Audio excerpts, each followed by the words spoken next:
Ladies and gentlemen, welcome to Sir Kevin Says episode 25. Super excited about today's show. We are actually starting a new segment called Sir Kevin Says Friends Edition. We are featuring some friends of mine that have worked on the show with me, whether it's dealing with cameras or audio or just personal friends of mine that I've been wanting to feature for such a long time. We're going to be having this go on for the whole month of October, which I'm excited about. Today's first episode, or episode 25, features Chad Manalo, who actually mixes the audio for this show. Also, for those that have been asking about it, all audio versions of the show have been updated on Anchor, Spotify, and Apple Podcasts. So if you want to check that out, please do. And without further ado, episode 25, or 1. Here you go.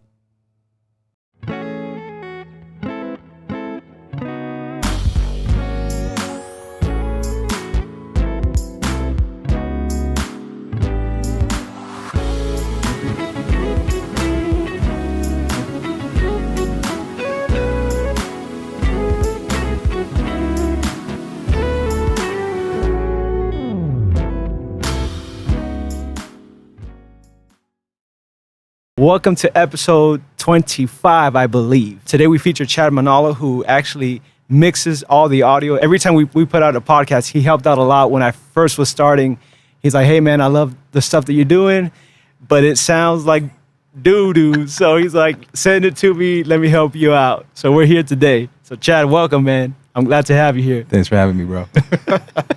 Chad Manalo is a Los Angeles-based music director, producer, multi-instrumentalist, recording, and live sound engineer. He has experience touring and working in the studio with artists and clients such as Rafael, Tori Kelly, TWISTA, Inigo Pascual, Kristene DiMarco, Jesus Culture, Rita Springer, Jeremy Lin, NBA, okay, Disney, ABC, TBN, Zoom, BET, and many more. Chad is currently working on different projects from his studio in LA with the focus on remote drum tracking, mixing, and mastering. Chad, welcome, man. How you doing, brother? Good, man. Your setup's really dope here. I'm loving the vibes. Brought out the lights, brought out the sign, man. What's new, man? How are things going for you, bud? I mean, just like everybody else, probably navigating this whole COVID thing. Yeah. But it's like 8 months now. 8 months, yeah. Yeah, it's crazy. I'd say like the first half was, trying to cope with it and figure out what's happening and how to deal with it. But, there's been a lot of good things I think that's come out of it too. And it's just, for me, it's like focusing a lot on like the positives and priorities, like a lot of family time, friends, and, as career-wise, it's really just focusing more on like doing what you love and seeing how you can just like give back more and add value to people's lives. Even though like I don't have the craziest accolades or Grammys or anything like that, it's like all of us have something to give back already. Yeah, yeah. So yeah, I mean that's kind of been it, just working in the studio. Yeah. Prior to the pandemic, what projects were you working on? So I was doing a lot of gigs and a lot of church stuff. Yeah. Live shows. And I actually didn't do a lot of studio stuff because I was so busy being out. And that all obviously changed. So it's flipped, no gigs, nothing, but it's all studio, which is great, you know? Yeah, that's cool. For those that don't know, like I was mentioning at the beginning of the show, I started this show October of 2018. And I forgot what episode it was after. I think it might have been after the Teddy Campbell episode or maybe the Aaron Lindsay. I'm not sure. But Chad reached out to me and he's like, hey man, you have, good stuff that you're putting out on YouTube and on Spotify and Apple Podcasts, but you need a little bit of help, which for me, I'm okay with. You know what I mean? It's like, I feel like constructive criticism is the best, especially if you're trying to improve your product, what you're trying to put out for the world to hear, to see. So Chad was willing to help me out with audio. And since then, he's been on board with me, which is great. So how'd you get into that, man? Where'd you start with that? Yeah, well, I mean, I was a musician first, and, I realized you can only do so much as a musician if you don't have a sound guy, right? And, it's like the story of, like, the sound guy was always late or didn't show up, and so I'd have to figure out how that all works. And then I realized, wow, like, sound is a huge part of the sound of a music or, voice or something like that. And right. It's kind of like the last barrier between, you, the creator, and your audience. Yeah. And it's super important, but a lot of times we don't even think about it, So I just got really into that, and you know, I have a curious mind, and my fascination for like how things work kind of took over. Yeah. And you know, fast forward after my first year of college, I was like, you know what, I just kind of want to go and just try. And so me and a couple of my friends, we actually went to the LA recording school. Mhm. And at that time, we were like the last class that did like the 11-month program before they went to like the AA and the BA, the 2 and the 4-year program. Yeah. So it was intense. It was like 12-hour days, you know, lectures and labs, you know, 5 days a week. Yeah. And I learned so much, and I loved, you know, I found a new love for studio and just all things audio. Man. Yeah. You know, Yeah. so that's kind of, yeah. You've been doing a bunch of projects since then. I know we worked on the Zoom project earlier this year, which was a lot of fun. Yeah. And one thing I've always noticed about you, man, is your curiosity. Much of what you're talking about right now is to learn. You know, you're always asking questions. You're always curious to know how this works, how they get this tone, if it's, concerning the musician. Where does that come from? Is that the mama mentality in you? Or what's up, man? Hey, Lakers all the way, baby. Let's go. I'm a huge Laker fan. Yep. Shouts out to my dad, who, you know, since Lakers. birth. Yes. Lakers and 4, man. We're gonna take it. Oh yeah, I just have a curiosity for how things work, especially when, you know, when it's like a really good piece of art, you know, especially obviously music. I remember going to concerts and like, you know, it's like, why am I so moved emotionally? You know, whether that's joy, sadness, contemplative, whatever. And you know, I just always picture myself like at a concert. And it's like, man, if the subs aren't knocking, you know, a song's not gonna hit as hard. Yeah. If the vocals with, you know, 4 or 5 part harmonies like aren't right there, like to the point of like where it hurts, like it's not gonna be as powerful and things like that. Right. And so I just started like, you know, having that curiosity of like, okay, let's deconstruct this. Like, how do they do that? Because as a musician, like that's kind of what I want to convey to the audience. Mm-hmm. And so everywhere I go, literally, if I go to a concert, I'm just looking at everything. Okay, where are their speakers? Why are they placed that way? Where's the sound guy? You know, what mics are they using? What drum kit are you using? You know, everything. Like, you know, I go to a church. I'm like, okay, why is it set up this way? You know, oh, it's a circle. You know, the church is like circular. How are they going to do sound here? And you know, I just kind of throw myself in those situations and be like, okay, why does it sound like this in this space? And my mind goes like to a million places, but I'm honestly like just immersed in it, you know, and it's just like processing all these things. And I'm like, okay, how can I recreate that? Because it made me feel a certain way, whether good or bad, you know? So it teaches me like, okay, this is why it was good. I want to redo this. You know, if it was bad, this is what I don't want to do. Yeah. You know, so it's like just always analyzing and not even realizing it. You know? Right. Do you pay attention to nuances of different styles? Let's say, for example, you take on a project where you have to mix and where you're called, hey, today we're doing gospel music. So do you take the time to listen to the artist's music or, you know, the sound of what they're trying to accomplish? How you're going to mix the drums, the bass, the choir, stuff like that? A lot of things in live is really based on your environment. So, you know, your room, how big is it? How live is it? What kind of sound system is there? You know, I talk about subs a lot because a lot of people think that, you know, if you just have a lot of subs, it's going to be too much bass. Yeah. But really what subs is it really creates the fullness, you know, and if you don't have that, even if your overall volume is actually quieter, most people are going to perceive it to be louder. Yeah. Because we naturally hear a lot of mid-range and things like that, you know. So for live, I always assess the environment first because it doesn't matter, you know, you bring in a DW kit, and it's going to sound really good in the studio. But in this room, you're like, why does it sound like that? Like, you know, and you have to understand, okay, how much, you know, live sound is live sound reinforcement. So how much reinforcing do you need in this room? When you hit a tom, is the natural acoustics of the room already reinforcing it in a good or bad way? Yeah. And so it's a lot of what's the word? It's a lot of fixing in live, you know, because you have to understand that you're not in a perfect, like the studio, you're not in a perfect environment. So what are you trying to fix? You know, is this live room too bassy? So you're not going to add as much bass in the system, you know, things like that. But you always want to try to be as pure and honest to the musicians or artists. I know a lot of people try to mix live exactly like how the album sounds like.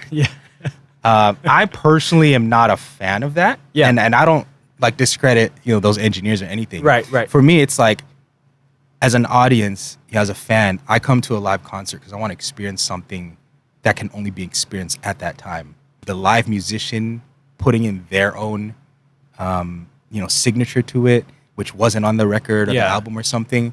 It's like that's something that you just shared right there with that audience. Right. And so, it's a lot of understanding like how the musicians are playing, but also how they're interacting with the crowd and how the crowd's interacting. So like my approach to mixing live is totally different to the studio. I like to be in the moment, try to give whatever's the best quality I can in the moment. Right.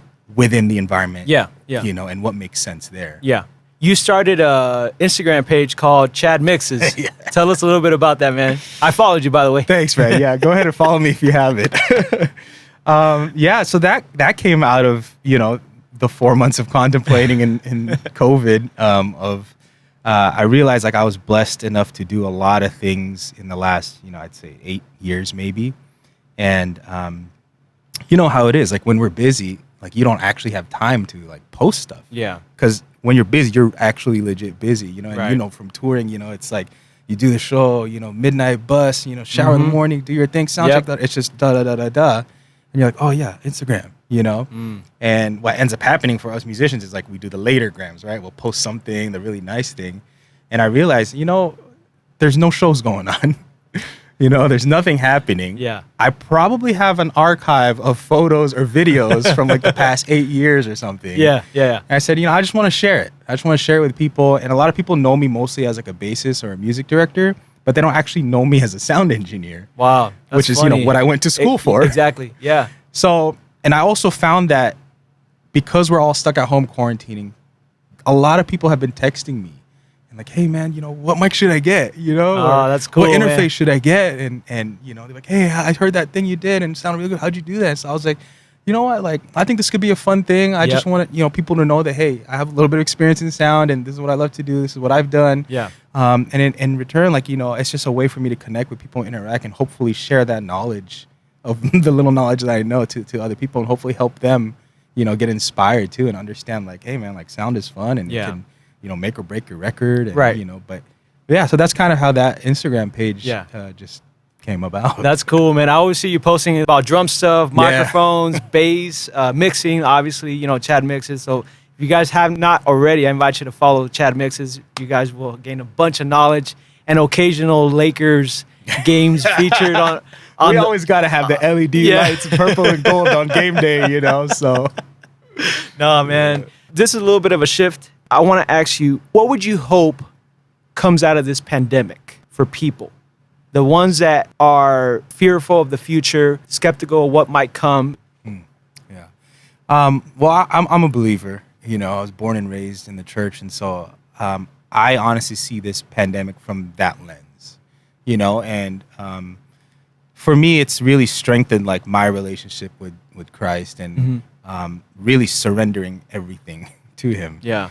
Because we really don't know what tomorrow's going to bring. Right. And, like I mentioned, like the first 3-4 months, like I was totally lost, and I'm sure everybody, was and probably still is. And it's like, okay, what happened? We just lost our job. We lost this. And, yeah. It's obviously a scary, scary time. And for me, right before the pandemic happened, I actually took a leap of faith and I started my studio in LA. Yeah, that's right. And I actually got an actual space this time, and not just at home. And, I was like, I'm going to do the LA thing and everything. And literally 2 weeks later, everything was shut down. Wow. And so, me and my friend, like we made all these investments and, we're like, we're going to commit to this for at least a year and everything. I'm hoping to get clients and meet more people and do connections and network. And COVID happened. And so it was honestly like a pretty dark time, not just career-wise, but, personally as well, and trying to navigate like, Lord, like, is this what you want? Like, I'm stepping out in faith, I'm in the studio. And like I said, the last, 2, 3, 4 months, like, I've just been really busy with, a lot of things. We did the Zoom thing. And, yeah. I'm working with a bunch of artists now, honestly. That's cool, man. I have about 3 or 4 That's different great. artists. Yeah. I'm doing your podcast, which is a lot of fun. You know what I mean? And then I'm also doing a lot of consultation for churches and That's AV awesome, designs, especially with live streaming. I was just in Escondido the other day and consulting that. And, I'm like, okay, I see it now. It's like I needed to take that step, that leap of faith, even though what we had planned was, let's create more albums and network and all this. And, God had a different plan, and that we would have never seen had we not taken the step and we would just stayed at home, Right. For me personally, it's a weird shift of like, okay, we're doing this studio business now, not necessarily to make money, because we know at any time, like, we could lose it if we don't make rent. Right. And, like I talked about earlier with the priorities and understanding what's important in life, for me, it's like, I have this space now. I'm blessed with this space. How can I use this to bless others, still safely, and what can I do to just make the world a little bit of a better place with the skills, knowledge, and experience that that God has put me through. Yeah. And so, for those who are believers, this is like the best time to really just focus in on your priorities, what's really important. You know what I mean? Like, yeah, the bills are coming in and you don't know how to pay it, but our God's bigger than that. That's good, you man. know what I mean? That's good. And so it's this is the time where it really solidifies it. And I found myself in the Word more, and the more I'm in the Word, like God's just sending me more people. Yeah. Like, this is my first ever podcast, but I've done a couple interviews now before this that I would never thought. I'm like, I'm not this type, but it clearly means that God wants to use me, to preach a message. Yeah. And for those, who aren't believers, I think it's just an important time to kind of reflect, especially us as musicians. We're always so busy, and we really don't truly understand like how much time we put into this career, that our families are neglected, our friends are neglected, man. Because it's all about the hustle, know, and, we have this hustle and then this one, and then we have a day job, you know what I mean? Yeah. And then we don't realize like, wow, yeah, like when was the last time I actually hung out with my mom or dad or things like that, and so like, it's just a reprioritize of what's really important in life, you know what I mean? And when you realize that it's the people, the relationships, you take it day at a time. Yeah. And that's all you can do at this point. Yeah, that's good, man. That's good. I ask every individual what value means to them. What does that mean to you? Yeah, wow. It's funny because, one of my favorite bassists is Ricky Minor. Yeah. And I try to watch everything that I can on YouTube. And I think, just recently, it started resonating to me what he always says, where, as musicians and, sound engineers, all that kind of stuff, we're actually in the service industry, right? Mm-hmm. So, whoever your client is, what kind of value are you adding to whatever their product is, whether that's their song, album, whatever. And then I kind of took that and be like, okay, how does that apply just like in life in general? Yeah. And, obviously as musicians, we're trying to climb the ladder. We're trying to, play for the big artists, do all these things. And not saying that that's a bad thing, but like for me personally, it was selfish, a little bit selfish, because it's like, yeah, I want to be touring with Beyonce and I want to do this and, I want to be in the studio with this rapper and that and whatever. And then I started realizing, I was like, okay, would I truly be happy and still doing this if I didn't? And then I started thinking in a different way and like, trying to figure out what my motivation is and why I do what I do. And then I realized that, my circle of influence around me is who I'm responsible to, or That's who good. I have an influence to. Right.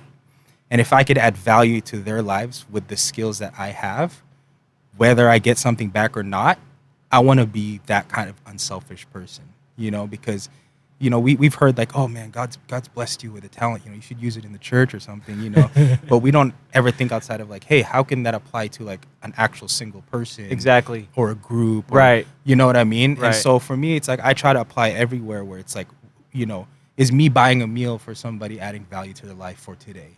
Is me mixing a song for 10% of my rate gonna add value to their product, because this what they wrote about is a life experience that they want to share with the world, which hopefully then that will add value to somebody else and be like, wow, I'm not the only one who's like that, Man. So trying to add value to somebody else's life or your sphere of influence or circle, kind of comes down to purpose too, like in life. That's what good, I mean? man. And living for bigger than just yourself. Yeah. Dude, I have no words. We might as well end the podcast right here. Like, press this button and just, or maybe we could do this. Let me see. Does that work? No? Is that a fail? Still working on the job right now. Are there any other passions we don't know about? Well, I love food. You know? That's right. And That's I think right. that's how we met. Yes. Where did we go the first time? We went to the spot in Redlands, right? Was that? No, we went to You went to Peruvian. we went to the Peruvian spot in Rancho. Yeah. And then one other time we went to that Korean taco spot. Is that what it was? Oh yeah, Red Hot Kitchen. Red Hot Kitchen, which is not there anymore. Do you have no shout outs to them? Do you have a gram for that too? Like your foodie pics or anything like that? I kind of post it all over. Yeah. You know, it's always on the story, but Yeah. You and Jordan have that, right, going on? Oh yeah. Me and Jordan love eating food, man. Yeah. So just anywhere, yeah, that's a big passion. Obviously, like I'll just speak on this a little bit because you know I'm clearly passionate about it. Let's go. But since COVID, you know, it's kind of changed, you know, because everything's either like takeout or you know, outdoor seating. Yeah. So, you know, actually the first couple weeks when they opened up like outdoor seating and stuff, like me and my girlfriend, we would go and eat at these different places and we realized we're like, like this food tastes like so much better than before. And we're like, maybe it's just because we haven't eaten there in a long time. But then we kind of crafted this idea of like, no, because since, you know, they're serving less people and it's like less capacity and everything, they're making each dish like even more delicious, you know. That's so funny, man. You know, we're just approaching it from that angle. But yeah, I mean, and obviously we're trying to support way more like local businesses now since times are really tough, you know. But if you got to do a quick Taco Bell run because it's the only thing open, then you got to do it. You know what I mean? Favorite spots in LA? Oh man, Bossa Nova. Oh yeah, that's right. And that's in Hollywood, right? Yeah, well they got like 3 or 4 locations, but that's like a musician spot because they're open until like 5 a.m. Yeah, that's right. You know what I mean? But there's a lot of good burger spots. There's one called Bill's Burgers, local joint in Van Nuys, like right next to the studio. Yeah. It's this like 93-year-old guy, and you know he's done at 4 o'clock, so you have to get there before 4 because he has probably his nap time or something. But Siesta burgers are so good, man. Yeah, Bill's Burgers. So you guys have to check it out. Nice, man. There's so many spots, man, and just trying to explore it during COVID's different. Yeah. But you know, I love tacos, street tacos. Yep. Avenue 26. You know, that's good, man. You know, a couple months ago we had a live stream event with Neza at SIR, and we had the rehearsal at your spot actually, which was a lot of fun, man. You had the whole setup. Yeah, we've been focusing a lot on remote stuff, you know, just because of COVID and things like that. But there haven't been a lot of rehearsals. You know, it's just kind of like a select group of musicians that I always work with. Yeah. But yeah, I mean, the studio, you know, has everything set up because for me, it's like, you know, I play everything, you know, drums, bass, guitar, keys. And like when I have an idea, like I need that immediate, you know, track it down. Otherwise it goes away. Yeah. So it's a cool setup. You know, I can just hop on the drums, hop on whatever. And it's like everything's set up, ready to go. So, but it works out too for rehearsals because everything's there. You know what I mean? And you've done some Twitch streams with your girlfriend as well. Yeah, that was another COVID thing. You know, we were like, okay, how do we get live music, you know, out there? How do we, you know, adapt to COVID and stuff? And we were just like, what is Twitch? You know, it's a gaming platform, which you're familiar with. You know what I mean? And so I was like, I wonder if people are interested in the behind the scenes of how to create a song and things like that. And so we actually did a Twitch where we created a song from scratch. And, you know, all the viewers were like, you know, typing in, you know, like, hey, give us a lyric, and we'll do that. And so we'll try to put it in. They get to see everything live, like the creation, the behind the scenes. That's of how cool. A track is made, you know? Yeah. Which is actually a concept that me and AJ worked on like 8 years ago. You know, on YouTube, when YouTube first actually started like their live, you know, which is a while back now. Yeah. There was a show called Music Lab, and I was the producer on it, and AJ was the kind of like the main host, and we would get suggestions from Twitter, and then they'll pull stuff out of a hat and be like, okay, let's talk about beach on a summer day and in the style of hard rock. And we'd create a song with people's responses from Twitter on YouTube of, hey, talk about like beach activities or whatever, and then we'll create it in the hard rock style. That's you know? cool, man. So yeah, that's kind of what the whole Twitch thing was about. Yeah. It's a cool community, the Twitch people, you know what I mean? But yeah, just learning how to adapt with this new world. Yeah. I really value you, man. I thank you for all your dedication, for your commitment to what you do, because it always sounds great, you know. So I'm super thankful to have Chad on this first episode, or episode 25. A Friends Edition with Chad Manalo. So any last words, man? Anything you want to say? No, man. I mean, thank you for doing this. You know, if, for those who don't know the story, I think it was Teddy Campbell. You know, when I first heard that episode, and I was like, man, I have my iPhone like cranked up all the way, and I couldn't hear it. But, you know, I mean, whatever Teddy and you guys were talking about was just such gold. Man. And I was like, man, if this is like totally making an impact in my life, like I know it could reach so many other people. And so that's why I just reached out to you. And I was like, man, you're doing such an important thing. And, you know, like we've always talked about the fly on the wall. Yeah. And literally what you're doing is you're being the fly on like so many walls that we would have never had a chance to be in. Yeah. And so if I can contribute, you know, to that, and you're technically enriching a lot of people's lives right now. So it's an honor for me to like just help out. And, you know, I just love eating with you, bro. So, you know, thanks for having me on this. Chad, thank you so much, man. This is Chad Manalo, episode 1 or episode 25, whatever you want to call it. Let me see if I can do this. Let me see. Right here. Walkout song, dog. Episode 25 or 1 with Chad Manalo. Thank you guys for watching. Peace.